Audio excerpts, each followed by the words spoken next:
ధనమును అమ్మివేయక కొని ఉంచుకొనుము. జ్ఞానమును, ఉపదేశమును, వివేకమును కొని ఉంచుకొనుము అని దేవుని వాక్యం చెప్తుంది. దేవుడు సత్యవంతుడై ఉన్నాడు. యేసయ్య ప్రార్థన చేసినప్పుడు ఏమని ప్రార్థన చేశాడు? సత్యస్వరూపుడైన తండ్రి. ఆయన రూపమే సత్యము. సత్యమనగా దేవుడు, సత్యమే ఆయన రూపము. యేసయ్య ఏమై ఉన్నాడు? ఆయన సత్యమై ఉన్నాడు. నేనే సత్యము, నా నోటి నుండి వచ్చేది ప్రతిది కూడా సత్యమై ఉన్నది. ఎవరో అన్నారు వెనకటికి, ఒక ఆయన వెళ్తే ఆయన అంటున్నాడు, నమ్మితే కదండి రాయినా దేవుడవుతాడు. నువ్వు నమ్మినంత మాత్రం లేదా రాయి దేవుడైపోతాడా? కర్ర దేవుడైపోతాడా? కుర్చీ దేవుడైపోతాడా? కిటికీ దేవుడైపోతాడా? తలుపులు ఏమండి దేవుడైపోతాడా? సూర్యుడు దేవుడైపోతాడా? చంద్రుడు దేవుడైపోతాడా? అదే నమ్మకం. సత్యాన్ని తెలియకుండగా, వాస్తవం ఏమిటో తెలియకుండగా, సత్యం అనేది ఏంటో పరీక్షించకుండగా, అది ఎంతవరకు సత్యం అనేది పరిశీలన చేయకుండగా నమ్మేదే గుడ్డి నమ్మకం, మోసపోయే నమ్మకం. ఒకప్పుడు మనము అలాగే జీవించేవారం. ఎందులోనో పుట్టేవాళ్ళం, ఆ నీతిని, ఆ ధర్మాలను నెరవేర్చుకుంటూ వెళ్ళిపోయేవారు. అందుకని ఎవరు గుడ్డివారు అంటున్నాడు దేవుడు. ఆయన ప్రజలే గుడ్డివారు అంటున్నాడు దేవుడు. దేవుడు ఆ గుడ్డితనములోంచి మనల్ని బయటికి తీసుకుని వచ్చి మనల్ని ఏం చేశాడు? ఇదిరా సత్యము, ఇదిరా మార్గము, ఇక్కడే ఉంది, ఇందులోనే నిత్యజీవము నీకు ఉంది అని ఆయన ఆనాడు ఈనాడు ఆయన రాకడ వరకు తెలియజేయబడుతూనే ఉంది. దేవుని స్తోత్రం, హల్లెలూయా. ఆయన ఆత్మ కూడా లోకములో పనిచేస్తుంది. ఆయన ఎవరు? ఆయన సత్యస్వరూపి అయిన ఆత్మ. యేసయ్య అన్నాడు, నేను వెళ్ళిపోయిన తర్వాత నా ఆత్మను పంపిస్తాను, పరిశుద్ధాత్మను పంపిస్తాను. ఆయన మీతో ఉంటాడు, మీలో ఉంటాడు. ఆయన సత్యస్వరూపి అయిన ఆత్మ, సత్యాన్ని గురించిన తెలియజేసే ఆత్మే సత్యస్వరూపం. ఆయన రూపమే సత్యము. ఆయనతో తనంతట తాను ఏమీ బోధించడు, నన్ను గురించి ఆయన తెలియజేస్తాడు. ఆయనకి ఏది తెలియజేయబడుతుందో అదే ఆయన తెలియజేస్తాడు. ఆయన మిమ్మల్ని ఆదరిస్తాడు, మీకు ఆదరణకర్తగా ఉంటాడు. ఆయన మిమ్మల్ని ఎక్కడ నడిపిస్తాడు చెప్పండి? సంపూర్ణమైన సత్యములోనికి మిమ్మల్ని నడిపిస్తాడు. హల్లెలూయా, హల్లెలూయా, హల్లెలూయా. దేవుడు సత్యస్వరూపే ఉన్నాడు. ఆ సత్యస్వరూపి తన ప్రత్యక్షతను మానవాకారంలో యేసుక్రీస్తు ద్వారా వెల్లడి చేసుకున్నాడు. ఈయనే సత్యమై ఉన్నాడు, ఈయనే మార్గమై ఉన్నాడు, ఈయనే జీవమై ఉన్నాడు. ఈయన ద్వారానే తప్ప నా దగ్గరికి ఎవరు కూడా మీరు నా పరిశుద్ధతలోనికి, నా మహిమలోనికి మీరు రాలేరు.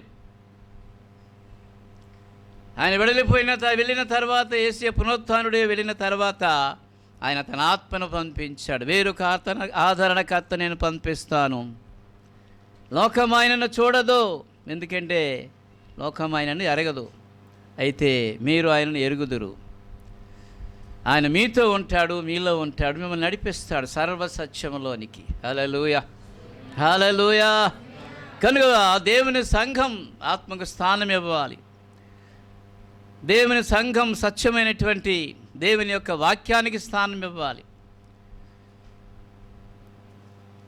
ఆ విధముగా సత్యమైనటువంటి దేవుని యొక్క వాక్యమును నిత్యము ధ్యానము చేయాలి.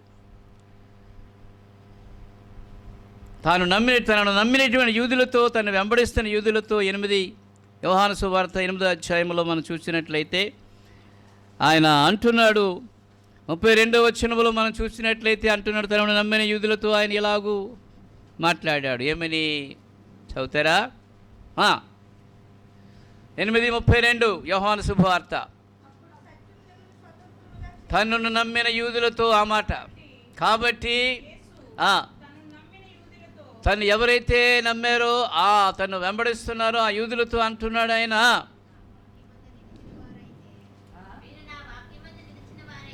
నా వాక్యమందు నిలిచిన వారైతే మీరు నాకు నిజముగా శిష్యులుగా మారుతారు. దొంగ శిష్యులుగా ఉండరు. ఏమండి? నిజమైన శిష్యులుగా మారుతారు.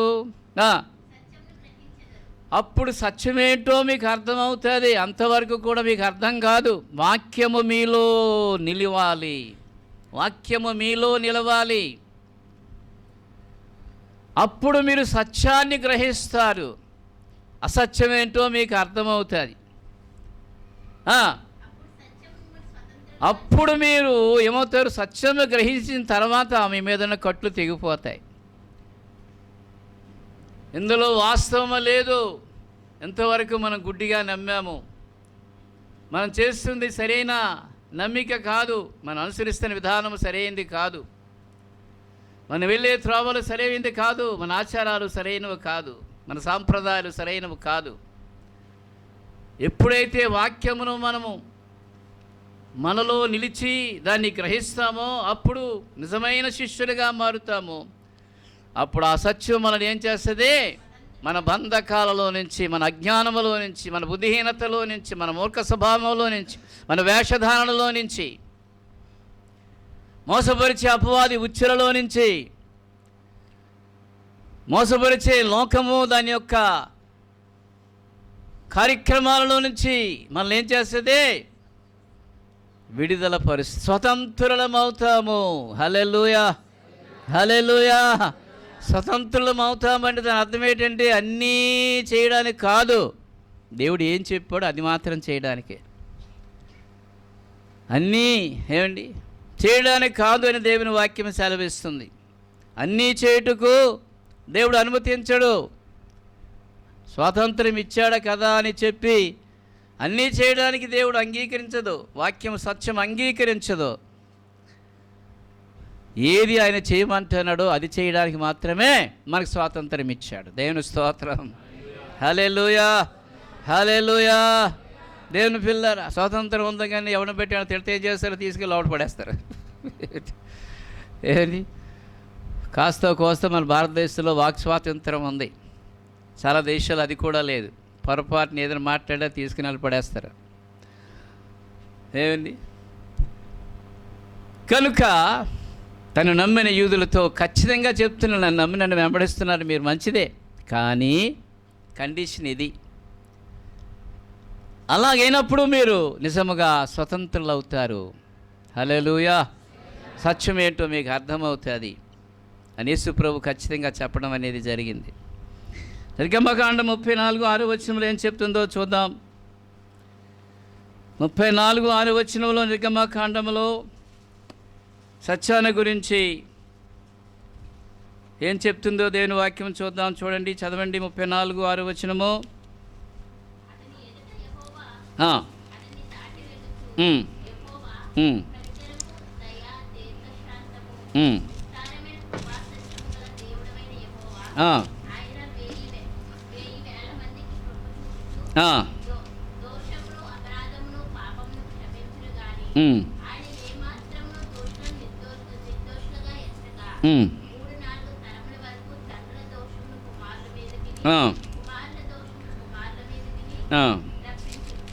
చాలమ్మా, గమనించండి.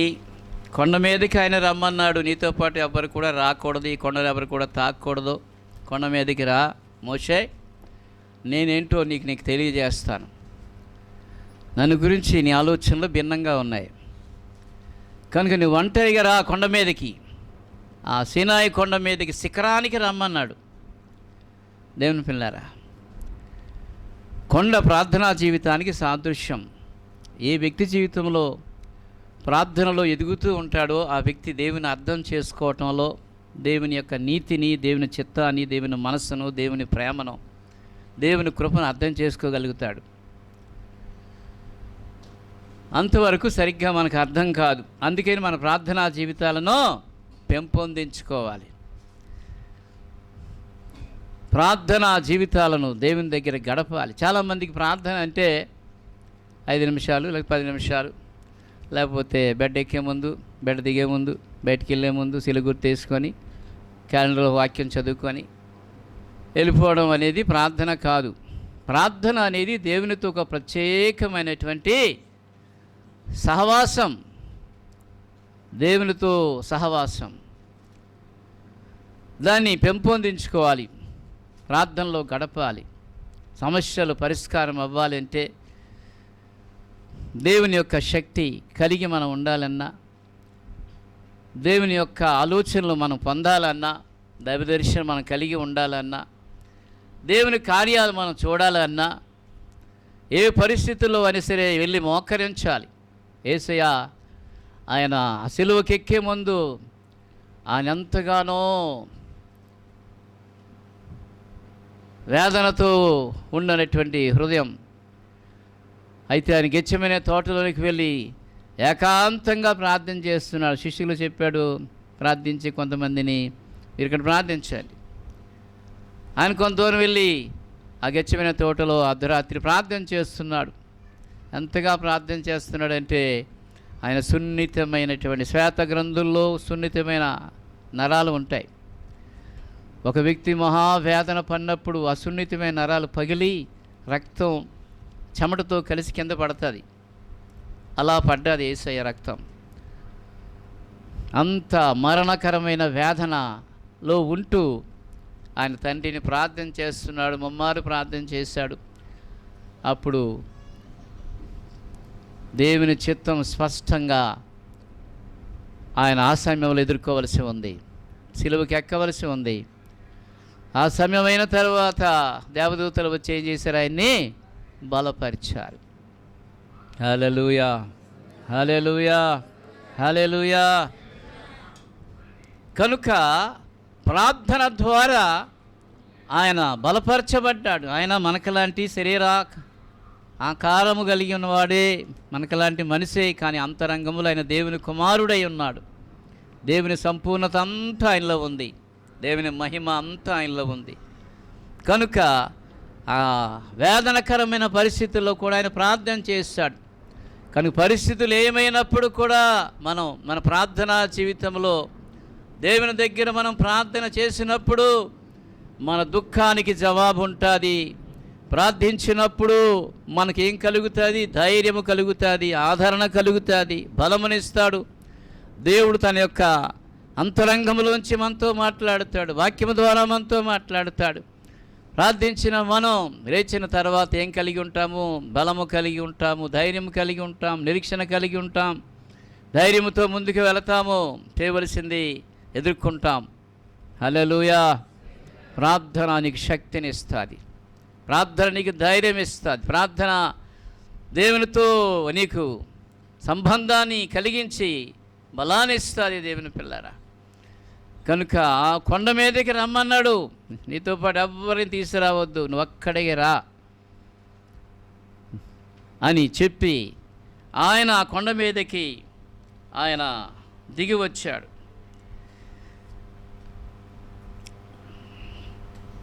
దిగి వచ్చి ఆయన ముందు ఆయన దాటి వెళుతూ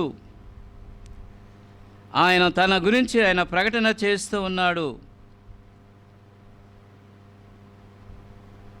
హల్లెలూయా, హల్లెలూయా, హల్లెలూయా. దేవుని పిల్లారా, ఏమంటున్నాడు ఆయన?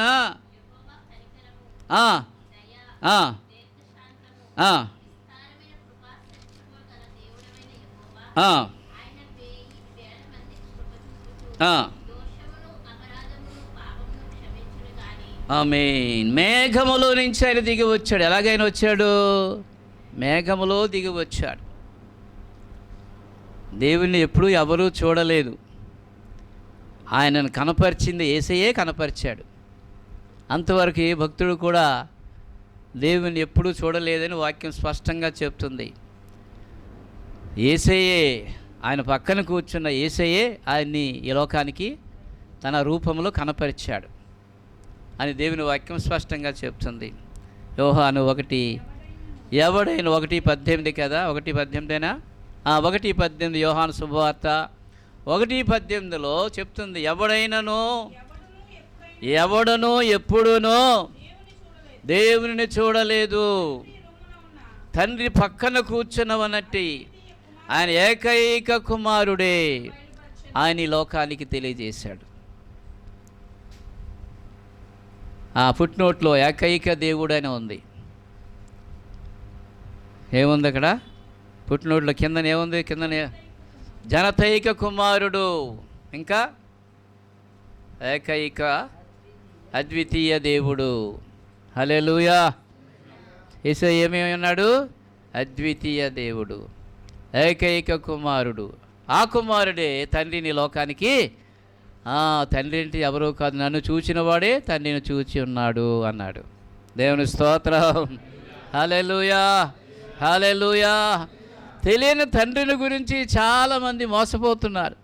ఏదో పేర్లు పెట్టుకొని తండ్రి అని ప్రార్థన చేస్తున్నారు, లేక దేవుడా అని ప్రార్థన చేస్తున్నారు. ఆ తండ్రే, ఆ దేవుడే తన్ను యేసుక్రీస్తు ద్వారా ఈ లోకాన్ని కనపరుచుకున్నాడు. నేనే ఆయనను, ఆయనే నేను. ఆయనలోనే నేను ఉన్నాను, నాలోనే ఆయన ఉన్నాడు. ఆయన తెలుసుకుంటే నన్ను తెలుసుకున్నట్టుగానే, ఆయన అంగీకరిస్తే నన్ను అంగీకరించినట్టే, ఆయన నీతిని వెంబడిస్తే నా నీతిని వెంబడించినట్టే, ఆయనను స్వీకరిస్తే నా రాజ్యానికి మీరు వస్తారు. అది ఎవడు పట్టుకోవటం లేదు, అది ఎవరికి అవసరం లేదు. ఏదో పేర్లు పెట్టేసుకొని తండ్రి దేవుడా అని ప్రార్థన చేస్తున్నారు, కానీ ఆ దేవుడే తన కుమారుని లోకానికి వెల్లడి చేశాడు. హల్లెలూయా, హల్లెలూయా, హల్లెలూయా. దేవుని పిల్లారా, అందుకని యేసే అన్నాడు, నన్ను చూసినవాడు తండ్రిని చూసినవాడే అన్నాడు. కనుక ఆయన మేఘములో దిగి వచ్చాడు. ఎప్పుడు ఎన్నడూ ఎవరు దేవుని చూడలేదు, యేసయ్యే ఆయన్ని బయలుపరిచాడు. ఆయన దాటి వెళుతూ ఆయన ఏమంటున్నాడు? ఆయన నా యెహోవా అతన్ని దాటి వెళుచు, యెహోవా కనికరము కలిగినవాడు, దయా కలిగినవాడు, దీర్ఘశాంతము కలిగినవాడు, విస్తారమైన కృపా సత్యములు గల దేవుడు. ఎలాంటి వాడు అటైనా? దేని గురించి మనం ఆలోచన చేస్తున్నాం? సత్యముల గురించి ఆలోచన చేస్తున్నాం. సత్యాన్ని కొని ఉంచుకోమంటున్నాడు, దాన్ని అమ్మేసుకోవద్దు అంటున్నాడు. ఆ సత్యాన్ని గురించి మనం ఆలోచన చేస్తున్నాం. ఆయన ఎలాంటి వాడట? విస్తారమైన కృప సత్యములు కలిగిన వాడు. అంటే దేవుని యొక్క కృప అనగా దేవుని ప్రేమ. కృప అనగా ఏమిటి? దేవుని ప్రేమ. ఆయన ప్రేమ, ఆయన సత్యము ఎలాంటిదంటే విస్తారమైనది. సముద్ర జలాలైనా కొలవగలమా? కొలవలేం. భూమి నుంచి ఆకాశానికి ఎంత ఎత్తు కొలవగలమా? కొలవలేం. అంతరిక్షాన్ని కొలవగలమా? కొలవలేం. అంటే ఆయన ప్రేమ, ఆయన సత్యము అనంతమైనది. హల్లెలూయా, అనంతమైనది. దాన్ని ఎవరు మనం అర్థం చేసుకోలేం. అర్థం కాక చాలామంది వ్యర్థులైపోతున్నారు. దేవుని ప్రేమ అంటే వారికి చులకనైపోయింది. సిలువలో ఆయన చూపిన త్యాగము చులకనైపోయింది. అందుకనే వ్యర్థంగా వారు నశించిపోతున్నారు, వ్యర్థంగా మాట్లాడుతున్నారు, వ్యర్థమైన వాటిని తలస్తూ ఉన్నారు. హల్లెలూయా. ఈనాడు మనం మన జీవితాల్లో ఈ సత్యాన్ని జాగ్రత్తగా అర్థం చేసుకోవాలి. దేవుడు భయంకరుడే. దేవుడు చాలా కోపిస్తే ఆయన కోపం ముందు ఎవడూ నిలబడలేడు. ఆయన కోపం ఎలా ఉంటుందో సొదొమకు చూపించాడు ఒకసారి. నీతి తప్పిన వాళ్ళారా, ఎంత భక్తిహీనులు అయిపోయారు, ఎంత నీచులు అయిపోయారు, ఎంత దౌర్భాగ్యులు అయిపోయారు మీరు. తిని తాగి సుఖించి మృగాల కన్నా హీనమైపోయారు. కనుక నా కోపం ఏంటో చూపిస్తాను. ఇంతవరకు నా దీర్ఘశాంతాన్ని మీరు చూశారు, ఇప్పుడు నా కోపాన్ని మీకు చూపిస్తాను అని నీతిని గురించి బాధపడుతున్న లోతుని అక్కడి నుంచి తప్పించి ఏం చేశాడు ఆయన? అగ్ని గంధకాలు కురిపించాడు. అగ్ని గంధకాలు కాల్చి బూడిద చేసి పడేశాడు. ఇది దృష్టాంతం, రాబోయే కాలానికి ఇది ఒక దృష్టాంతము అని బైబిల్ చెప్తుంది. ఎవడు తన ఇష్టానుసారంగా బ్రతుకుతాడో, సత్యాన్ని నమ్మడో, దుర్నీతిని ప్రేమిస్తాడో, చివరికి వాడు పోయేది నిత్య నరకాగ్ని గుండంలోనికి పోతాడని ఒక దృష్టాంతముగా దేవుడు దాన్ని చూపించాడు. దేవుని పిల్లారా, నోవాహు కాలంలో కూడా అంతే. తినడం, తాగి సుఖించు, నా ఇష్టం, నువ్వెవడో నాకు చెప్పేది అని తిరిగారు ప్రజలు. ఏం చేశాడు దేవుడు? 120 సంవత్సరాలు మారండి, బ్రతుకు మార్చుకోనండి, ప్రళయం వస్తుంది, ఉగ్రత వస్తుంది అంటే ఆవిడ చెప్పాడు, నీకేం మతి తప్పిపోయింది, ముసలోడు అయిపోయావు నువ్వు, మతి తప్పిపోయింది నీకు, ప్రళయం రావడం ఏంటి, లోకంతా ముంచేయడం ఏంటి, ఈ వాడ కట్టుకోవడం ఏంటి, నీకు వెర్రితనం కానీ అని ఆయన హేళన చేశారు. అయితే నమ్మినటువంటి యోవాహు ఏం చేశాడు? వ్యయ ప్రయాసలతో దాన్ని దేవుడు అప్పగించిన పని చేశాడు. దేవుని స్తోత్రం. రానే వచ్చింది సమయం. దేవుడు ఏం చేశాడు? ద్వారాలు మూసాడు, అగ్ని పైనుంచి ఏం కురిపించాడు ఆయన? భూములు ఇప్పేశాడు, ఆకాశ జలములు ఇప్పేశాడు. దేవుని పిల్లారా, అగాధ జలములు, కిందన జలాలు ఉన్నాయి, పైన జలాలు ఉన్నాయి, మధ్యన మనం ఉన్నాం. ఏమండి? అగాధము జలాలు ఉన్నాయి, పైన కూడా జలాలు ఉన్నాయి. అగాధ జలములు దేవుడు తెరిచాడు, పైన ఉన్న జలాలు దేవుడు తెరిచాడు. అంతే, మొత్తం స్మాష్.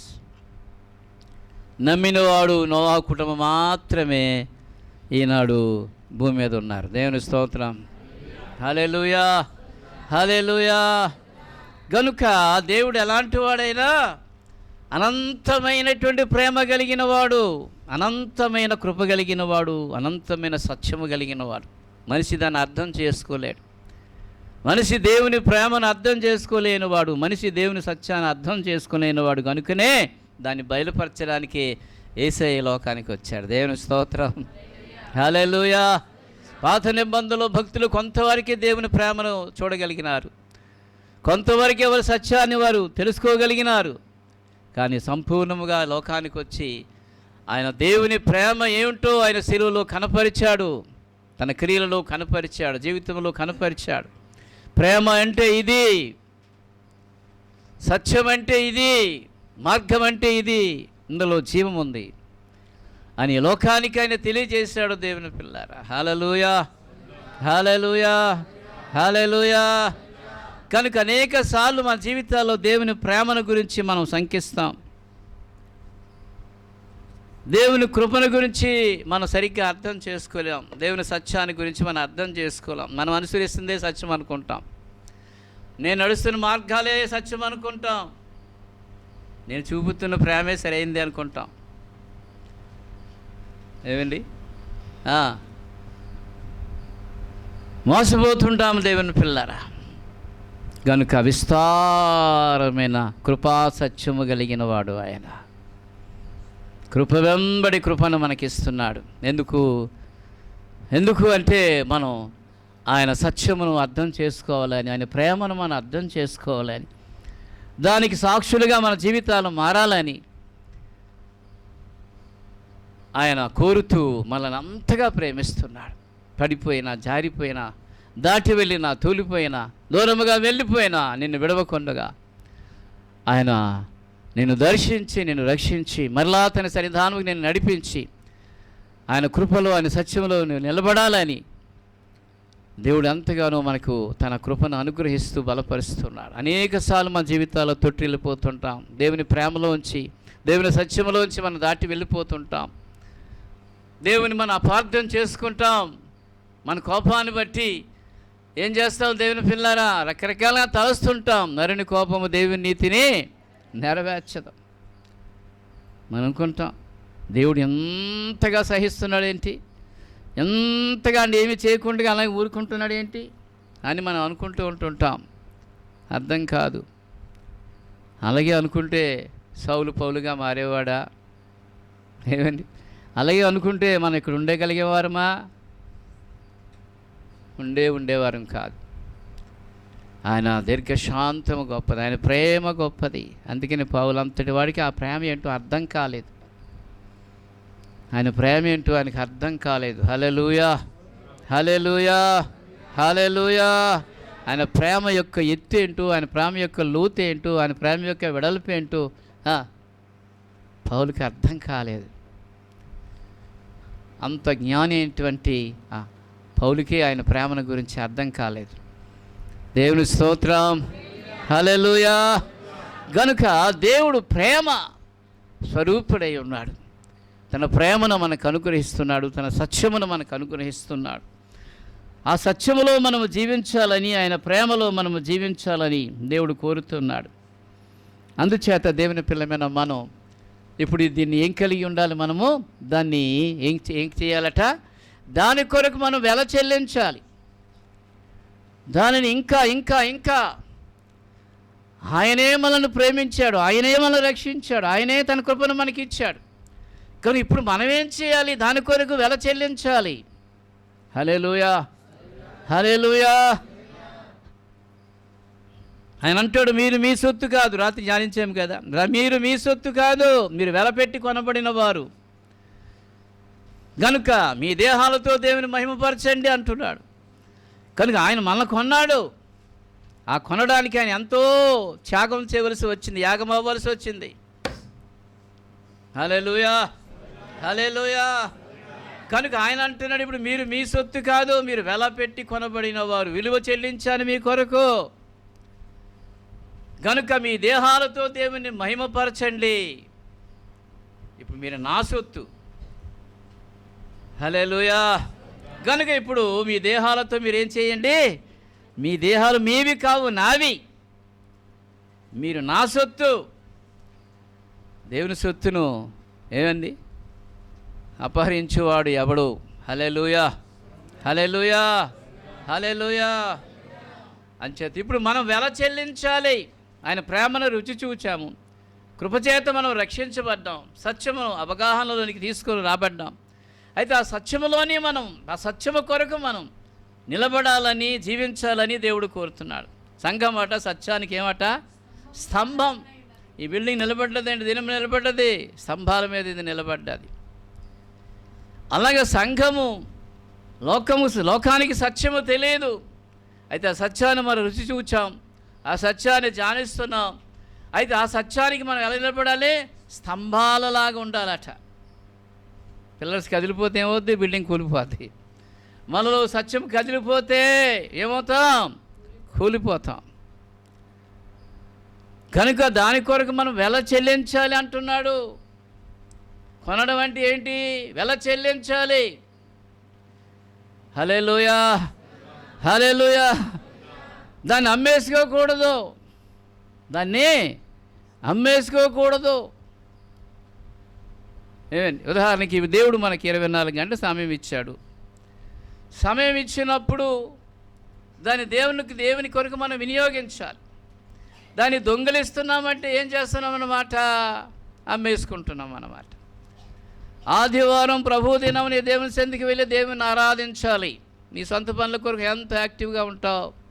సమయానికి ముందే వెళ్ళి అక్కడ కూర్చుంటావు. బస్సు ఈ టైంకి వెళ్ళిపోతుందంటే ముందే వెళ్తావు. ట్రైన్ ఈ టైంకి ముందే వెళ్ళిపోతుంది. పరీక్ష హాల్లో ఈ టైంకి గల లోపల ఉండాలంటే ఎలవయా చెప్పవచ్చే, కానీ బస్సు దొరకలేదు. అయితే వెళ్ళిపో బాబు, వెళ్ళిపోయి వెనక్కి అంటాడు. ఏమంటాడు? గుడ్ బై అంటాడు. నీట్ రాద్దామన్నా, ఎంబీబీఎస్ రాద్దామన్నా ఇన్ టైంకి వెళ్ళి అక్కడ వెళ్ళి ఏం చేయాలి? అటెండ్ అవ్వాలి. దేవుని స్తోత్రం, హల్లెలూయా, హల్లెలూయా. ఎంత ముందు వెళ్ళిపోతావు? ఎంత ముందు వెళ్ళిపోతావు? ఎప్పుడు తలుపులు తీస్తాడు, ఎప్పుడు లోపల పరిగెడదామా రెడీగా అన్నీ పట్టుకొని ఉంటావు. అంటే సత్యం అంటే నీకు అంత సులకనైపోయిందా? ఏమండి, సత్యం అంటే నీకు అంత సులకనైపోయిందా? ప్రార్థన అంటే నీకు అంత సులకనైపోయిందా? నీ చేతి పనులు అంటే నీకు అంత ఎక్కువైపోయిందా? శనివారమా? మనది కాదు, పాస్టర్ గారు, నా చుట్టుపక్కల 4-5 కింద ఉన్న వాళ్ళది. ఏమండి, వెళ్దాం, 8 గంటలకు వెళ్దాం. ఏమండి, నేను వేసే సమయం ఒకటి వస్తుంది, ఆయనే వేసేస్తాడు. మీరు ఎవరో నాకు తెలియదు అంటాడు. తెలియపోవడం ఏంటయ్యా, సంఘం పుట్టింది, నేను పుట్టాను, తెలియదంటే వేటి కళ్ళు ఏమైనా చిత్రం వచ్చిందేంటి నీకు కానీ అంటున్నాడు లేదా? 24 ఎంత 24:12 మత్తయి సువార్తలు అంటున్నాడు. 25 మీరెవరో నాకు తెలియదు. చదువమ్మా. మిమ్మల్ని ఎరుగునని నిశ్చయ, అంతేనా? మళ్ళీ చదువమ్మా. ఖచ్చితంగా చెప్తున్నా నా మాట అని ఖచ్చితంగా చెప్పే ఒక సమయం వస్తుంది. మీరెవరో నాకు తెలియదు, నీవెవరో నాకు తెలియదు. నేనండి సమయానికి సిద్ధపడినవారు లోపలికి వెళ్ళిపోయారు. ఏమ్మా, సమయానికి సిద్ధపడినవారు లోపలికి వెళ్ళిపోయారు. కేదరి కుల్మాన్ అట ఎక్కడైనా మీటింగ్ పెడితే చర్చిలో పెట్టేదట. ఆమె పెడితే కరెక్ట్ టైం చర్చ్ ఫుల్ అవగానే డోర్స్ క్లోజ్ చేసామంటుంది ఆమె. ఎక్కడైనా సరే చర్చ్ కరెక్ట్గా ఆ సీట్లు సరిపోనాయా, బయట టెంట్లు వేయండి, కుర్చీలు వేయండి, లైటింగ్ ఏర్పాటు చేయండి. నో, చర్చ్ ఫుల్ అయిందా డోర్స్ క్లోజ్ చేసేయండి, ఇంకా పర్మిషన్ లేదు. అంచేత రాత్రి పగలు ఏమండి కాపులా తీసాం, ఎప్పుడు చర్చ్ తలుపులు తెరుస్తామా, ఎప్పుడు లోపల పరిగెడదామా అన్నట్టు కాచుకొని ఉండేవారట. హల్లెలూయా, హల్లెలూయా. అంతే, ఆ వచ్చిన వారికి అవకాశం, తలుపులు క్లోజ్ చేసేవారు. వచ్చిన వారు దీవించబడి వెళ్ళేవారు. దేవుని స్తోత్రం.